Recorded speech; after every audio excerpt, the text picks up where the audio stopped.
नेकी कभी जाए नहीं होती। सुबह का वक्त था। सूरज की हल्की किरणें खेतों पर बिखर रही थीं। हवा में गीली मिट्टी की खुशबू थी और चिड़िया मीठी आवाज में चहचहा रही थीं।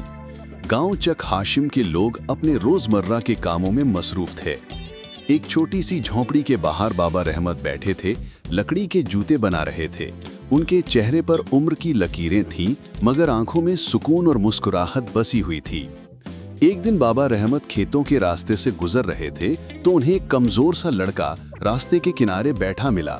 उसके पांव नंगे थे, कपड़े फटे हुए और चेहरा भूख से उदास था। बाबा ने प्यार से पूछा, बेटा कहाँ जा रहे हो? लड़का हल्की सी आवाज में बोला, मैं शहर जा रहा हूँ मजदूरी करने। मेरी माँ बीमार है, दवा के पैसे चाहिए। बाबा ने अपनी पुरानी चादर से 2 रोटियां और एक मुट्ठी चने निकाले और उसके हाथ में रख दिए। ये ले बेटा, रास्ते में खा लेना। अल्लाह बड़ा मेहरबान है, वो कभी किसी की नेकी ज़ाय नहीं होने देता। लड़के की आंखों में आंसू आ गए। उसने शुक्रिया अदा किया और शहर की तरफ चल दिया।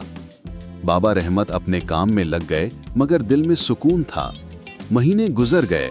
एक शाम बाबा रहमत बीमार पड़ गए। गांव के लोग अपने कामों में मसरूफ थे, कोई उनके पास नहीं आया। इसी वक्त एक जवान आदमी उनकी झोंपड़ी के दरवाजे पर आया। हाथ में दवा और खाना था।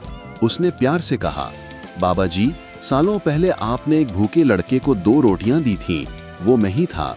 आज अल्लाह ने इतनी तौफीक दी कि मैं आपका शुक्रिया अदा कर सकूं। बाबा रहमत की आंखों से आंसू बहने लगे। उन्होंने आसमान की तरफ देखा और मुस्कुराते हुए बोले, मैं कहता था ना बेटा, नेकी कभी ज़ाय नहीं होती। दूर खेतों के पार सूरज ढल रहा था। चिड़ियां वापस घोंसलों की तरफ उड़ रही थीं और गांव की खामोशी में सिर्फ एक आवाज गूंज रही थी, नेकी कभी ज़ाय नहीं होती।